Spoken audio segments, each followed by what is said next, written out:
Guys, welcome back to Leven crew. I am Nidhi. So आज की video में हम एक एनिमेटेड मूवी को एक्सप्लेन करने जा रहे हैं जिसका नाम पुश इन बूट्स है। ये मूवी आई थी 2011 में, जो श्रेक सीरीज से पहले की घटनाओं को दिखाती है। और ये कहानी है एक मशहूर कैट कैरेक्टर पुश की, जो पुश के अतीत और उसकी साहसी यात्रा को दिखाती है। तो कहानी की शुरुआत होती है और दिखाया जाता है एक वांटेड पोस्टर जो पुश का होता है। उस पोस्टर में पुश को एक खतरनाक अपराधी घोषित किया गया होता है। पुश एक चालाक और निडर तलवारबाज बिल्ली है जो न्याय और रोमांच की तलाश में है।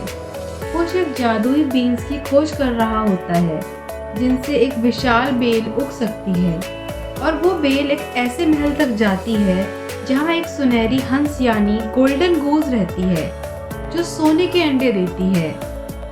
नाउ फाइनली पुश को इस बात का पता चलता है कि वो जादुई बीन्स दो खतरनाक अपराधी जैक और जिल के पास है। और अब कहानी पुश के अतीत की ओर जाती है। फ्लैशबैक में दिखाया जाता है कि पुश बचपन से ही सैन रिकार्डो ऑर्फन में पला बड़ा होता है, जहां उसकी मुलाकात एक हम्टी डम्टी नाम के अंडे से होती है। हम्टी एक चालाक और बुद्धिमान अंडा होता है जो पुश का सबसे अच्छा दोस्त बन जाता है। दोनों साथ में जादुई बीन्स को खोजने का सपना देखने लगते हैं और घंटों घंटों बैठे एक साथ इसी चीजों के बारे में बातें करते हैं। अब धीरे धीरे कहानी आगे बढ़ती है और दिखाया जाता है कि पुश अब बड़ा हो चुका है और अब वो शहर के रक्षक के रूप में प्रसिद्ध है। इस चीज से ऑर्फन में सभी बच्चों की देखभाल करने वाली लेडी पुश को खुश होकर बूट्स गिफ्ट करती है। तभी से पुश का नाम पुश इन बूट्स पड़ जाता है। लेकिन हम्टी इन सब चीजों को देखकर खुश नहीं होता, वो अंदर ही अंदर जलने लगता है। हम्टी एक बैंक लूटने का प्लान बनाता है और पुश को धोखा देकर सारा इंजाम उसके ऊपर डाल देता है, जिससे पुश को अपराधी घोषित कर दिया जाता है और वो शहर छोड़कर भाग निकलता है। पुश फिर से जादुई बीन्स को ढूंढने के लिए जुट जाता है और आगे दिखाया जाता है कि पुश जादुई बीन्स की खोज में जैक और जिल के घर तक पहुंच चुका है, जहां उसकी मुलाकात किटी सॉफ्ट पाउस से होती है। किटी एक चालाक और निडर बिल्ली है जो आसानी से पुश को टक्कर दे सकती है। और फिर दिखाया जाता है कि दोनों के बीच एक भयानक युद्ध होता है जादुई बीन्स को लेकर, but at the end push हार जाता है। और अब कहानी में ट्विस्ट आता है। जब पुश किटी का पीछा कर रहा होता है तो उसे इस बात का पता चलता है कि किटी हम्टी डम्टी के लिए काम करती है।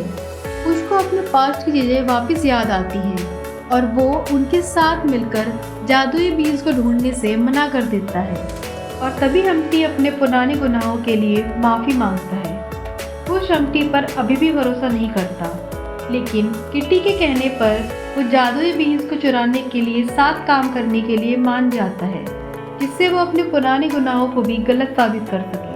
एंड नाउ बहुत मुश्किलों के बाद पुश, हम्टी और किटी तीनों मिलकर जादुई बीन्स को चुरा लेते हैं। फिर वो एक रेगिस्तान में जाकर उन बीन्स को जमीन में लगाते हैं, जिससे एक विशाल बेल उगती है जो उन्हें आसमान में एक महल तक ले जाती है। वहाँ उन्हें एक सुनहरी हंस का घोंसला दिखता है। वो सोचते हैं कि वहाँ शायद कोई मॉन्स्टर होगा, लेकिन वहाँ उन्हें एक सुनहरे छोटे हंस का बच्चा मिलता है। हम्टी को ये लगता है कि शायद वो हंस उनके काम का और उनके लिए भाग्यशाली है। हम्टी, पुश और किटी उसे चुराने का फैसला करते हैं। वो हंस को उठाकर वापस जमीन पर लौट आते हैं। अब कहानी में एक और ट्विस्ट आता है। पुश को लगता है कि फाइनली उसके ऊपर लगा हुआ इल्ज़ाम अब उसने झूठा साबित कर दिया है और उसका दोस्त अपनी गलतियों के लिए शर्मिंदा है। पर तभी अचानक से जैक और जिल पुश पर पीछे से हमला करते हैं और उसे बेहोश कर देते हैं। जैसे ही पुश होश में आता है तो उसे इस बात का पता चलता है कि हम्टी ने ये अपनी चाल चली है और उसे फिर से धोखा दिया है। हम्टी ने इस साजिश को जैक और जिल के साथ मिलकर पहले से बनाया होता है। हम्टी पुश को सैन रिकार्डो की पुलिस के हाथों सौंप देता है और सुनहरी हंस को अपने कब्जे में कर लेता है। उसको जेल में डाल दिया जाता है, जहां उसे एक कैदी से पता चलता है कि उन्होंने जिस छोटे सुनहरे हंस को चुराया है वो एक विशाल हंस का बच्चा है और अब उसकी माँ अपने बच्चे को खोजते हुए उनके शहर की ओर बढ़ रही है। पुश किसी तरह जेल से निकलने में सफल होता है और अपने शहर को बचाने के लिए निकल पड़ता है। वहाँ पहुंचकर वो हम्टी को समझाने की कोशिश करता है कि वो उस छोटे बच्चे को वापस उसकी माँ को लौटा दे। इतने में छोटे हंस की माँ शहर में पहुंच जाती है और चारों तरफ तबाही करने लगती है। एंड फाइनली पुश, हम्टी और किटी तीनों मिलकर उस छोटे सुनहरे हंस को उसकी माँ के हवाले कर देते हैं। इसी दौरान हम्टी एक पुल से नीचे गिर जाता है और जैसे ही वो नीचे गिरता है उसका अंडे शरीर टूट जाता है।